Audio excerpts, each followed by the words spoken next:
नमस्कार दोस्तों। हम लोग इस वीडियो में शिक्षक पात्रता परीक्षा यूपी टेट एवं सी टेट के बाल विकास एवं शिक्षण विधियों के मनोविज्ञान व शिक्षा मनोविज्ञान टॉपिक का अध्ययन करेंगे और जिसमें हम लोग केवल उन्हीं प्रश्नों को देखेंगे जो प्रश्न थोड़े से कठिन हैं या जिनको याद करने में थोड़ी हमें कठिनाई होती है या जिनको पढ़ने या समझने में थोड़ा कन्फ्यूजन पैदा हो जाता है। तो चलिए स्टार्ट करते हैं इस वीडियो का पहला प्रश्न। इसमें हम क्वेश्चन नंबर 5 देखें। शिक्षा का मनोवैज्ञानिक अवधारणा में प्रस्तुत करने का श्रेय किसे दिया जाता है? प्लूटो को, रूसो को, थॉर्नडाइक को या फिर स्किनर को?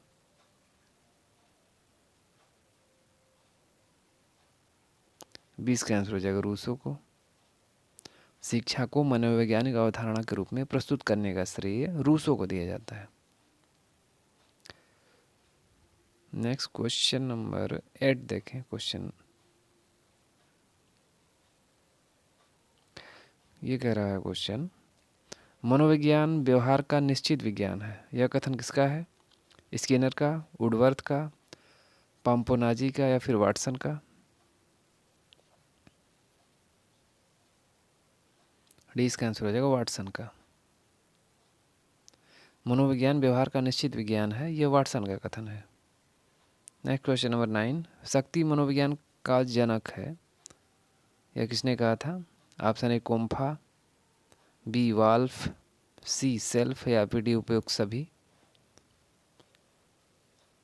बी इसका आंसर हो जाएगा वाल्फ ने कहा था। शक्ति मनोविज्ञान का जनक है, यह वाल्फ का कथन है। नेक्स्ट क्वेश्चन नंबर 10 देखें। गेस्टाल्टवाद संप्रदाय का जन्म कहाँ हुआ? जर्मनी में, अमेरिका में, फ्रांस में या इंग्लैंड में? ये इसका आंसर हो जाएगा जर्मनी में। गेस्टाल्टवाद का जन्म जर्मनी में हुआ था। नेक्स्ट क्वेश्चन नंबर 16 देखें।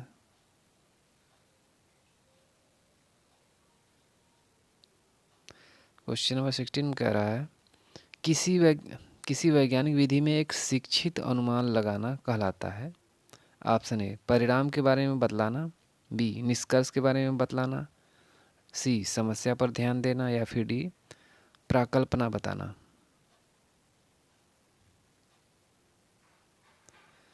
डी इसका आंसर हो जाएगा प्राकल्पना बताना। किसी वैज्ञानिक विधि में एक शिक्षित अनुमान लगाना प्राकल्पना बताना कहलाता है। क्वेश्चन नंबर 17 देखें। 17,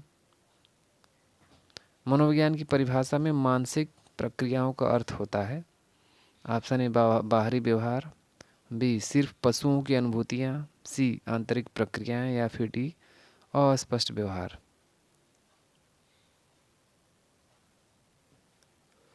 सी इसका आंसर हो जाएगा आंतरिक प्रक्रियाएं। मनोविज्ञान की परिभाषा में मानसिक प्रक्रियाओं का अर्थ होता है आंतरिक प्रक्रियाएं। नेक्स्ट क्वेश्चन नंबर 18 देखें। 18,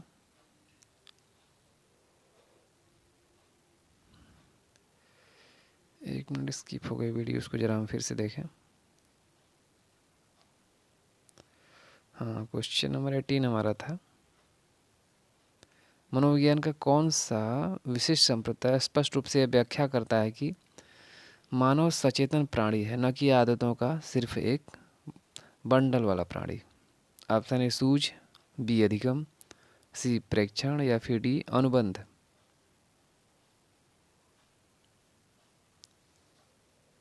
इसका आंसर ये हो जाएगा सूझ।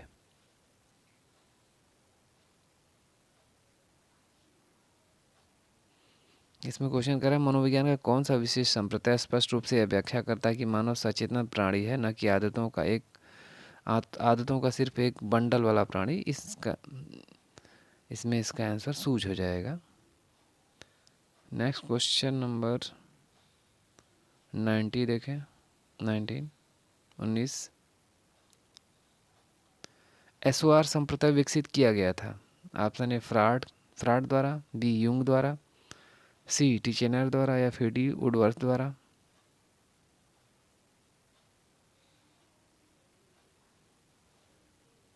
डी इसका आंसर हो जाएगा वुडवर्थ द्वारा। एस्वार संप्रदाय वुडवर्थ द्वारा विकसित किया गया था। क्वेश्चन नंबर 20 देखें।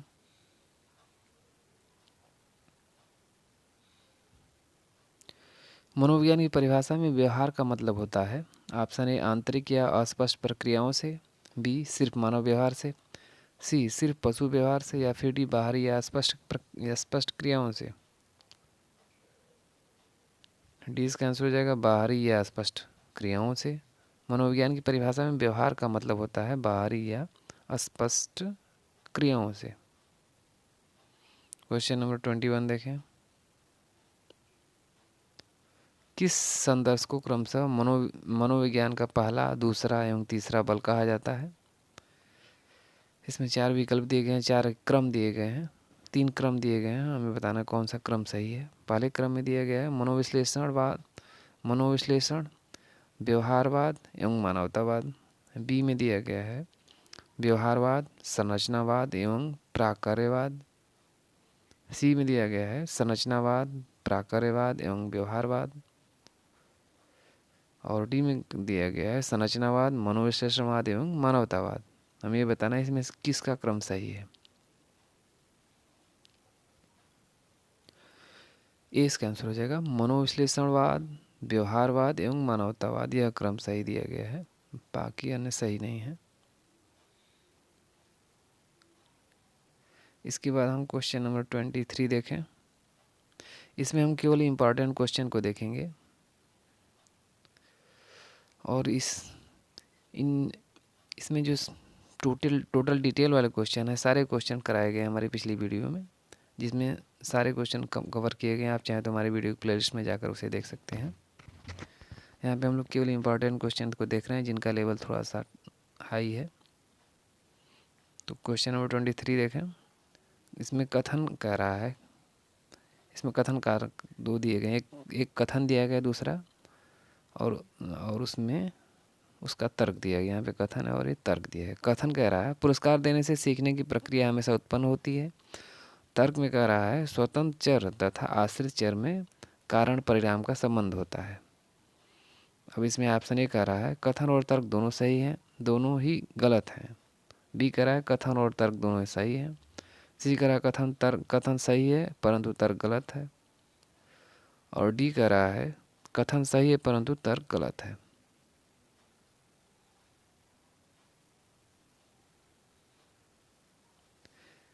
इसका आंसर बी हो जाएगा, कथन और तर्क दोनों सही है। पुरस्कार देने से सीखने की प्रक्रिया हमेशा उत्पन्न होती है, यह भी सत्य है। और तर्क और स्वतंत्र चर तथा आश्रित चर में कारण परिणाम संबंध होता है, यह भी सत्य है।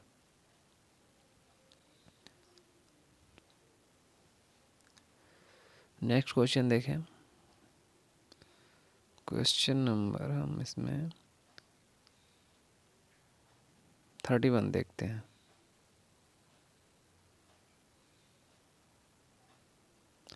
डाल्टन विधि के प्रतिपादक हैं option A Froebel, B Kilpatrick, C Helen Parkhurst, या फिर डी इसमें से कोई नहीं।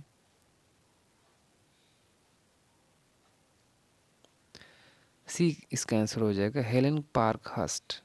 डाल्टन विधि के प्रतिपादक हेलन पार्कहर्स्ट हैं। नेक्स्ट क्वेश्चन नंबर 34 देखें।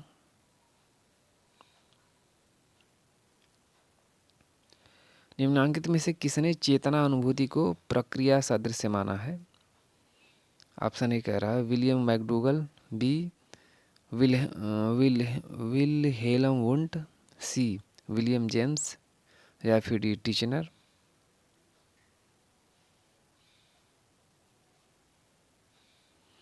इसका आंसर डी हो जाएगा, टिचनर ने जो है चेतना अनुभूति को प्रक्रिया सदृश माना।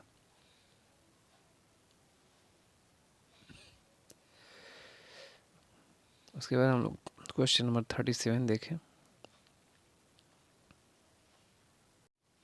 37 में कह रहा है निम्नांकित में से कौन सा कथन असत्य है?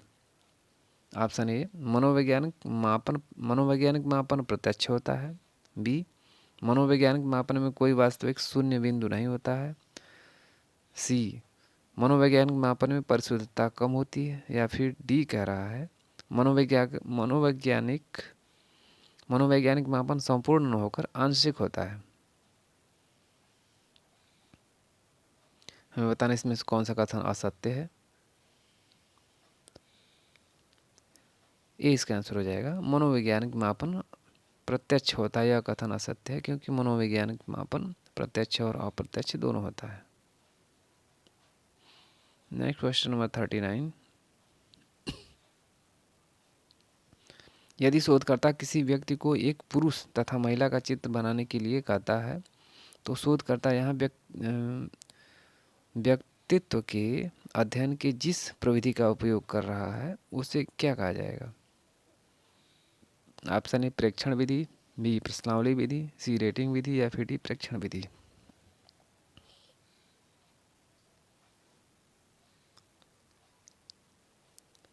डी इसका आंसर हो जाएगा, प्रेक्षण विधि।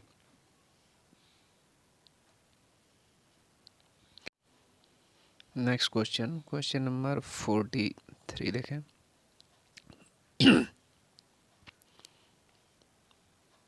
विज्ञान के रूप में मनोविज्ञान इस ऊंचाई पर पहुंच चुका है कि जहां वह सक्षम है कि व्यवहार का ऑप्शन या व्यवहार के साथ क्या वो कर सकता है। ऑप्शन ए प्रेक्षण कर सके उसका, बी नियंत्रण कर सके, सी पूर्वकथन कर सके, या फिर उसकी व्याख्या कर सके। बी इसका आंसर हो जाएगा, नियंत्रण कर सके। विज्ञान के रूप में मनोविज्ञान इस ऊंचाई तक पहुंच चुका है कि वो व्यवहार का नियंत्रण कर सकता है। Next question number 44।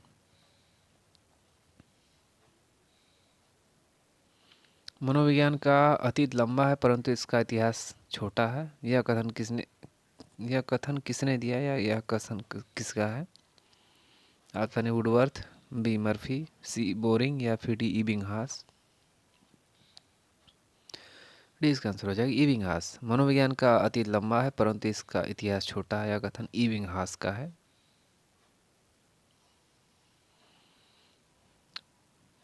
Next question number 47 हम देखें।